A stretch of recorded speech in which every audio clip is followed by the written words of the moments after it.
নমস্কাৰ প্ৰিয় ছাত্ৰ-ছাত্ৰীসকল, তোমালোকলৈ আজি মই অন্য এটা গুৰুত্বপূৰ্ণ প্ৰশ্ন লৈ আহিছোঁ। আশা কৰিছোঁ তোমালোকে ভিডিঅ'টো ভালদৰে চাবা আৰু বুজিবলৈ চেষ্টা কৰিবা আৰু তোমালোকৰ যদি কিবা অসুবিধা থাকে ভিডিঅ'টোৰ শেষত কমেণ্ট কৰিবলৈ নাপাহৰিবা। এতিয়া আমি প্ৰশ্নটোৰ মাজলৈ আগবাঢ়িছোঁ।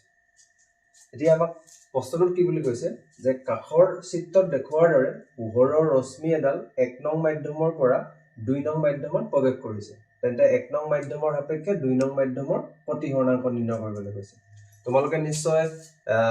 পোহৰ প্ৰতিফলন আৰু প্ৰতিহৰণ চেপ্টাৰত আটাইতকৈ চাগে তোমালোকে অসুবিধা পোৱা বা টান পোৱা টপিক চাগে তোমালোকৰ প্ৰতিহৰণাংকৰ এই কনচেপ্টটোৱে আছিলে। আজি তোমালোকে এই ভিডিঅ'টো চোৱাৰ পিছত তোমালোকে নিশ্চয় বুজি পাবা বা তোমালোকৰ যিটো প্ৰতিহৰণাংকৰ প্ৰতি থকা ভয় সেই ভয়টো হয়তো আৰু নাথাকিব। এতিয়া আমি চাম আমাক কি দিছে, কি উলিয়াব লাগে বা কেনেকুৱা ধৰণৰ আমি তোমালোকৰ চেপ্টাৰত দিয়া টপিকটোৰ পৰা আমি কিদৰে আগবাঢ়িব পাৰোঁ। এতিয়া চোৱা, আমাক কৈছে যে চিত্ৰটো দিয়া আছে, চিত্ৰত কি দিছে আমাক এইটো 1 নং মাধ্যম বুলি কৈছে আৰু এইটো 2 নং মাধ্যম বুলি কৈছে। এতিয়া এডাল পোহৰৰ ৰশ্মিডাল আমাৰ কি হৈছে যে 1 নং মাধ্যমৰ পৰা 2 নং মাধ্যমত প্ৰৱেশ কৰিছে। আমি জানো প্ৰতিহৰণ হলে কি হয়, পোহৰৰ ৰশ্মি এটা মাধ্যমৰ পৰা অন্য এটা মাধ্যমলৈ পাৰ হৈ যায় আৰু পাৰ হৈ যাওঁতে কি হয়, পোহৰে নিজৰ গতিৰ দি সলনি কৰে। তোমালোকে ভালকে চালে দেখিবা এটা পোহৰৰ গতি এইটো আছিলে 1 নং মাধ্যমত, কিন্তু 2 নং মাধ্যমত পোহৰৰ গতিৰ দিশটো অলপমান হলেও সাল সলনি হোৱা দেখিবলৈ পাইছা। গতিকে ইয়াত আমি ক'ব পাৰো যে প্ৰতিহৰণ হৈছে আৰু প্ৰতিহৰণ হলেহে আমি তাত প্ৰতিহৰণাংক কনচেপ্টটো পঢ়ো। তোমালোকে নিশ্চয় প্ৰতিফলন যেতিয়া পঢ়িছিলা বা যেতিয়া পঢ়া তেতিয়া আমি প্ৰতিহৰণাংক নিৰ্ণয় কৰিব নোৱাৰো। ঠিক আছে, এতিয়া চোৱা আমাক কৈছে যে 1 নং মাধ্যম সাপেক্ষে 2 নং মাধ্যমৰ প্ৰতিহৰণাংক নিৰ্ণয় কৰিব লাগে। প্ৰতিহৰণৰ দুটা সূত্ৰ আছিলে। এটা সূত্ৰত কি আছিলে যে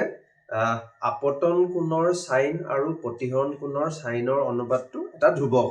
আমি সেই সূত্ৰটোৰ সহায়ত এই প্ৰশ্নটোৰ সমাধান আগবঢ়াম। এতিয়া চোৱা, তোমালোকে যেতিয়া পাইছিলা যে এতিয়া চাবা দেই, পোহৰৰ ৰশ্মিডাল 1 নং মাধ্যমৰ পৰা 2 নং মাধ্যমত প্ৰৱেশ কৰিছে, কিন্তু পোহৰৰ গতিৰ দিশটো হ'ব লাগিছিলে কেনেকে। চোৱা, 1 নং মাধ্যমত পোহৰ ৰশ্মিডাল এনেদৰে গৈছে, কিন্তু পোহৰ ৰশ্মিডাল আচলতে যাব লাগিছিলে কেনেকে। চোৱা ভালকে, পোহৰ ৰশ্মিডাল যাব লাগিছিলে, মই যে ডটেড লাইন দি আঁকিছো এফালেদি যাব লাগিছিল, কিন্তু পোহৰ ৰশ্মিডাল তাৰ সঠিক ৰাস্তাইদি নগৈ কেনি গ'লগে দেখিলে তোমালোকে, এনেকে বেকা হৈ কাষেদি গুচি গ'ল। এইডোখৰতে যদি মই এনেকে অভিলম্ব এডাল আঁকো, এডাল কি হৈছে তোমালোকৰ অভিলম্ব হৈছে। এই অভিলম্বডাল যদি মই আঁকো তেতিয়াহ'লে তোমালোকে দেখিবা পোহৰে এইডালক কি বুলি কোৱা হয়, পোহৰ য'ৰ পৰা আহে সেইডালক কি বুলি কোৱা হয়, আপতিত ৰশ্মি। এডাল আপতিত ৰশ্মি, এই আপতিত ৰশ্মিডালে অভিলম্বৰ লগত কিমান কোণৰ সৃষ্টি কৰিছে তোমালোকে দেখিছা, ইয়াতে 60 ডিগ্ৰী কোণৰ সৃষ্টি কৰিছে। ঠিক আছে, ঠিক তেনেদৰে পোহৰ ৰশ্মিডাল 1 নং মাধ্যমৰ পৰা যেতিয়া 2 নং মাধ্যমত প্ৰৱেশ কৰিলে, পোহৰে নিজৰ গতিৰ দি সলনি কৰিলে, লগতে সেই অভিলম্বৰডালৰ লগত কিমান কোণৰ সৃষ্টি কৰিছে, 45 ডিগ্ৰী এংগুলৰ সৃষ্টি কৰিছে। এতিয়া চোৱা, তোমালোকৰ যিটো প্ৰতিহৰণৰ সূত্ৰ আছিলে, সূত্ৰটোত কি আছিলে যে পোহৰৰ ৰশ্মি এডাল যেতিয়া এটা মাধ্যমৰ পৰা অন্য এটা মাধ্যমত প্ৰৱেশ কৰে, তেতিয়া প্ৰথম মাধ্যমত অভিলম্বৰ লগত যিটো কোণ বনাইছিলে সেইটোক আমি কি বুলি কৈছিলো, আপতন কোণ। আৰু পোহৰৰ ৰশ্মিডাল প্ৰথম মাধ্যমটোৰ পৰা দ্বিতীয় মাধ্যমটোত প্ৰৱেশ কৰোতে অভিলম্বৰ লগত যোনটো কোণৰ সৃষ্টি কৰিছিলে সেইটোক আমি কি বুলি কওঁ, প্ৰতিহৰণ কোণ। এতিয়া আমাক সেই সূত্ৰটোত কৈছিলে যে আপতন কোণৰ সাইন, তোমালোকে ত্ৰিকোণমিতিক অনুপাত পঢ়িছা সাধাৰণ মেথছত, তাতে আমাৰ ত্ৰিকোণমিতিৰ অনুপাত কেইটা আছিলে, 6টা। তাতে আমাৰ সাইন বুলি এটা অনুপাত আছিলে। সাইনত আমাৰ কি আছিলে, p/h। p/h মানে কি হয়, পাৰপেণ্ডিকুলাৰ বা হাইপোটেনাছ, মানে লম্বক আৰু কৰ্ণক যদি আমি কোনোবা এটা সমকোণী ত্ৰিভুজৰ লগত জড়িত কৰো তেতিয়া আমি তাক কি বুলি কওঁ, সাইন বুলি কওঁ। তোমালোকে দেখিবা তোমালোকৰ যিটো দ্বিতীয় সূত্ৰটো আছিলে সাইন i/সাইন r ইকুৱেল টু তোমালোকৰ কি আছিলে, ধ্ৰুৱক আছিলে। ধ্ৰুৱক মানে কি, যাৰ মানটো কেতিয়াও সলনি নহয়, সদায় একে থাকে। কিন্তু ইয়াত কাৰ মানটো একে থাকিব তোমালোকে দেখিছা, i মানে কি, ইয়াতে i মানে হল কি, i মানে হল আপতন কোণ, আৰু r মানে কি, ইয়াতে r মানে হল তোমালোকৰ প্ৰতিহৰণ কোণ। ঠিক আছে, প্ৰতিহৰণ কোণ। এতিয়া চোৱা, ইয়াতে যে sin I by sin r equal to ধ্ৰুৱক বুলি দিলে এই ধ্ৰুৱকটোক আসলতে কি বুলি কয় তোমালোকে জানানে 1 নং মাধ্যমৰ সাপেক্ষে 1 নং মাধ্যমৰ সাপেক্ষে 1 নং মাধ্যমৰ সাপেক্ষে 2 নং মাধ্যমৰ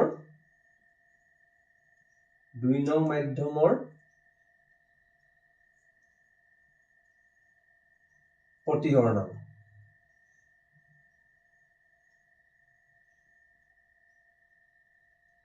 এই ধ্ৰুৱকটোক কি বুলি কোৱা হয় 1 নং মাধ্যমৰ সাপেক্ষে 2 নং মাধ্যমৰ প্ৰতিহৰণাঙ্ক আৰু এই সূত্ৰটোক কি বুলি কোৱা হয় জানানে এই সূত্ৰটোক তোমালোকে পিছত যেতিয়া হায়াৰ সেকেন্ডাৰী লেভেলত বা তাতকৈ ওপৰ লেভেলত পঢ়িবা তেতিয়া তোমালোকে গম পাবা এই সূত্ৰটোক কোৱা হয় স্নেলৰ সূত্ৰ ঠিক আছে এটো কি বুলি কোৱা হয় স্নেলৰ সূত্ৰ ঠিক আছে স্নেল এজন তেওঁ মহান বিজ্ঞানী আছিল তেওঁ নাম অনুসৰি সূত্ৰটো কি বুলি কোৱা হয় স্নেলৰ সূত্ৰ বুলি কোৱা হয় ঠিক আছে এতিয়া চোৱা মই পাৰ্টটো অলপমান মহাৰি দিছো তোমালোকে ইয়াতে দেখিবা যে sin I মানে কি তেনে হলে আপতন কোণৰ সাইনৰ মান ডিভাইডেড বাই প্ৰতিহৰণ কোণৰ সাইনৰ মান এতিয়া আমি কি পাম ইয়াতে ধ্ৰুৱক পাম ঠিক আছে আৰু সেই ধ্ৰুৱকটোকে মই কি বুলি কৈ আছো এই ধ্ৰুৱকটোকে আসলতে কি বুলি কয় 1 নং মাধ্যমৰ অপেক্ষা 2 নং মাধ্যমৰ প্ৰতিহৰণ এতিয়া তোমালোকে কেনেকৈ বুজি পাবা যে কোনটো 1 নং মাধ্যম কোনটো 2 নং মাধ্যম এতিয়া চোৱা পোহৰৰ ৰশ্মিডাল সদায় কোৰ পৰা যাবলৈ আৰম্ভ কৰিছে এতিয়া কোৰ পৰা যাবলৈ আৰম্ভ কৰিছে তলৰ ফালৰ পৰা মানে এইটো মাধ্যমৰ পৰা যাবলৈ আৰম্ভ কৰিছে গতিকে ইয়াৰ নাম হ'ব 1 নং মাধ্যম আৰু হেখত পোহৰ ৰশ্মিডাল কলৈ গলগে এতিয়া তোমালোকে দেখিছা ওপৰলৈ গল মানে হেতু 2 নং মাধ্যম সেইকাৰণে 1 নং মাধ্যম আৰু 2 নং মাধ্যম আমি কেনেকৈ চিনি পাম পোহৰৰ ৰশ্মিডাল কোৰ পৰা যাবলৈ আৰম্ভ কৰিছে হেতু সদায় 1 নং মাধ্যম হ'ব আৰু কলৈ গলগে হেতু সদায় 2 নং মাধ্যম হ'ব এতিয়া চোৱা তোমালোকে ইয়াতে কি হ'ব চোৱা তেনেহলে তোমালোকে ভালকে লক্ষ্য কৰিলে দেখিবা তলৰ ফালেও আমাৰ দুটা এংগুল দিয়া আছে ওপৰৰ ফালেও দুটা এংগুল দিয়া আছে এতিয়া আমাৰ আপতন কোণ কোনটো হ'ব আৰু প্ৰতিহৰণ কোণ কোনটো হ'ব আমাক হেতু লাগে কাৰণ ইয়াতে I মানে হ'ল আপতন কোণ R মানে হ'ল প্ৰতিহৰণ কোণ ঠিক আছে এতিয়া চোৱা সদায় পোহৰ ৰশ্মিডাল জোৰ পৰা আহে হেতুক আমি কওঁ পোহৰৰ উৎস ঠিক আছে আৰু পোহৰ ৰশ্মিডাল কাৰ মাজেদি আহে হেতুক আমি কওঁ পোহৰৰ মাধ্যম মানে তোমালোকে দেখিছা পোহৰ ৰশ্মি কোনোবা এটা উৎসৰ পৰা আহি এডখ পালেহি এডখ পোৱাৰ পিছত এতিয়া পোহৰ ৰশ্মিডাল এই ডখত গৈ পিনি খুন্দা মাৰিছে ঠিক আছে এতিয়া আমি কি বুলি কম চোৱা জোৰ পৰা আহিব পোহৰ ৰশ্মিডাল হেডাল সদায় কেনেকৈ আহিব হেডাল সদায় আপতিত ৰশ্মি হৈ আহিব গতিকে এডাল আপতিত ৰশ্মি গৈ পিনি ইয়াতে খুন্দা মাৰিলে এই খুন্দা মৰা বিন্দুটোক আমি কি বুলি কওঁ আপতন বিন্দু এতিয়া আপতন বিন্দুত যদি মই এনেকে অভিলম্ব এডাল আকো তোমালোকে কি দেখিবা যে এডাল আপতিত ৰশ্মি আৰু এডাল অভিলম্বৰ মাজৰ কোণটোক আমি কি বুলি কওঁ আপতন কোণ তাক I দি বুজাও ঠিক আছে আকৌ কি হ'ল চোৱা যেহেতু ইয়াতে প্ৰতিহৰণ হ'ব প্ৰতিহৰণ হলে কি হ'ব পোহৰ ৰশ্মিডাল প্ৰথমটো মাধ্যমৰ পৰা দ্বিতীয়টো মাধ্যমত প্ৰৱেশ কৰিব যে তোমালোকে দেখিলা পোহৰৰ সঠিক দিশ হেতু আছিল কিন্তু পোহৰ ৰশ্মিডাল অলপমান বেকা হৈ অভিলম্বৰ কাষ চাপি গল ঠিক আছে এতিয়া তোমালোকে দেখিলা যে পোহৰ ৰশ্মিডাল 1 নং মাধ্যমৰ পৰা 2 নং মাধ্যমলৈ পাৰ হৈ গল তেনেহলে এই ৰশ্মিডালক আমি কি বুলি কম প্ৰতিহৰণ হৈছে বুলি কম কাৰণ পোহৰৰ ৰশ্মি বেকা হোৱা মানে প্ৰতিহৰণ হোৱা এটা বেকা হোৱা লগে লগে অভিলম্ব আৰু এই পোহৰৰ ৰশ্মিডালৰ মাজতো আমাৰ কি হৈছে পোহৰ ৰশ্মি মানে প্ৰতিহৰিত ৰশ্মিডালৰ মাজত এটা কোণৰ সৃষ্টি হৈছে আৰু এই কোণটোক আমি কি বুলি কম প্ৰতিহৰণ কোণ ঠিক আছে আৰু এই প্ৰতিহৰণ কোণৰ মানটো কিমান দিয়া আছে সৰি এটো R প্ৰতিহৰণ কোণ ইয়াৰ মানটো কিমান দিয়া আছে 45 ডিগ্ৰী দিয়া আছে তেনেহলে আমি ইয়াতে কি পাম চোৱা sin I আছিল sin I মানে কিমান দিয়া আছে আমাৰ 60 ডিগ্ৰী ঠিক আছে 60 ডিগ্ৰী দিয়া আছে আৰু sin R মানে কিমান 45 ডিগ্ৰী তাহলে আমাৰ হৈ যাব sin 45 ডিগ্ৰী ঠিক আছে এটো আমি কি পাম বুলি কৈছে ধ্ৰুৱক পাম ধ্ৰুৱক মানে ইয়াত আমাৰ চোৱা দুটা মাধ্যম থাকিব ইয়াতে মাধ্যমকিটাৰ বিষয়ে আমাক সঠিক কোৱা নাই যে বায়ু হবনে পানী হবনে কাঁচ হবনে কি হ'ব গতিকে আমি এটা 1 নং আৰু 2 নং বুলি আমি ইয়াত কনসিডাৰ কৰি গৈছো ঠিক আছে গতিকে ইয়াত মই ধ্ৰুৱকটো কি হ'ব হেতু বেলেগ একো নহয় আমাক কৈছে 1 নং মাধ্যমৰ অপেক্ষা 2 নং মাধ্যমৰ প্ৰতিহৰণাঙ্কটো উলিয়াই দিব কৈছে আমি তেনেকৈ ৰাখিলে হ'ব ঠিক আছে এতিয়া চোৱা তাৰ পিছত sin 60 ডিগ্ৰী মানটো কিমান হ'ব sin 60 ডিগ্ৰী মানটো হ'ব তোমালোকৰ √3/2 আৰু sin 45 ডিগ্ৰী মানটো কিমান হ'ব 1/√2 ঠিক আছে এ তোমালোকে কি কৰিবা চোৱা 3/2 টো লিখিলা ঠিক আছে এতিয়া 1/√2 টোৱে √3/2 ক আমি ডিভাইড কৰি আছো ন গতিকে যদি মই ইয়াক মাল্টিপ্লিকেশ্যনলৈ লৈ যাম তেতিয়া কি হ'ব √2/1 এনেকুৱা হৈ যাব মানে তাৰ ৰেচিপ্ৰকেল মানে প্ৰতিক্ৰমটো হৈ যাব এতিয়া চোৱা তোমালোকে কি কৰিব পাৰিবা চোৱা √3 লিখিলা 2 টো কেনেকৈ লিখিব পাৰিবা √2 * √2 কৰি লিখিব পাৰিবা আৰু এফালে কি আছে √2/1 মানে আলটিমেটলি √2 হয় ঠিক আছে এতিয়া তোমালোকে চোৱা ওপৰত থকা √2 এটা তলত থকা √2 এটা কাটিলা তেনেহ'লে তোমালোকে গৈ পিনে আনসাৰটো কিমান পালাগে √3/√2 পালাগে সেইটোৱে হ'ব আমাৰ উলিয়াব লগা আনসাৰ এতিয়া চোৱা তোমালোকক যদি সুধিলেহেঁতেন যে 2 নং মাধ্যমৰ সাপেক্ষে 1 নং মাধ্যমৰ প্ৰতিহৰণ তে তোমালোকে কি কৰিলাহেঁতেন চোৱা তেনেহ'লে তোমালোকে ফৰ্মুলাটো উলটাই দিব লাগিব কাৰণ এই ফৰ্মুলাটো sin i/sin r মানে তোমালোকৰ ধ্ৰুৱক বুলিহে দিয়া আছে কিতাপত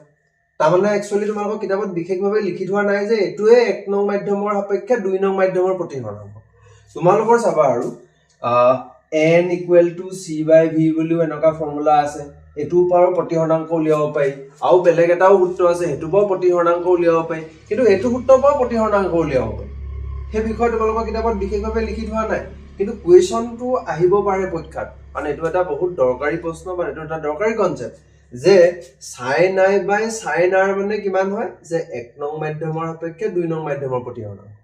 কিন্তু তোমালোকক যদি কুৱেশ্যনটো সুধিলেহেঁতেন যে 2 নং মাধ্যমৰ সাপেক্ষে 1 নং মাধ্যমৰ প্ৰতিহৰণাংক কিমান তে তোমালোকে কি কৰিলেহেঁতেন তেতিয়া sin r/sin i কৰিব লাগিব বা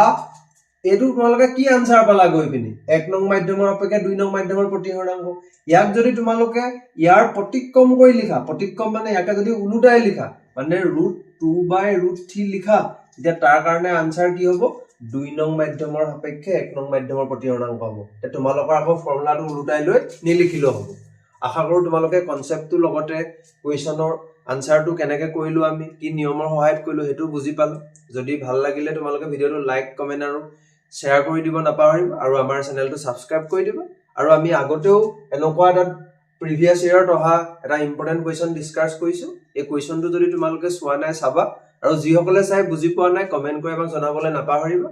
ঠিক আছে আকৌ এটা ভিডিওত লগ পোৱাৰ প্ৰতিশ্ৰুতিৰে আজিলৈ থ্যাংক ইউ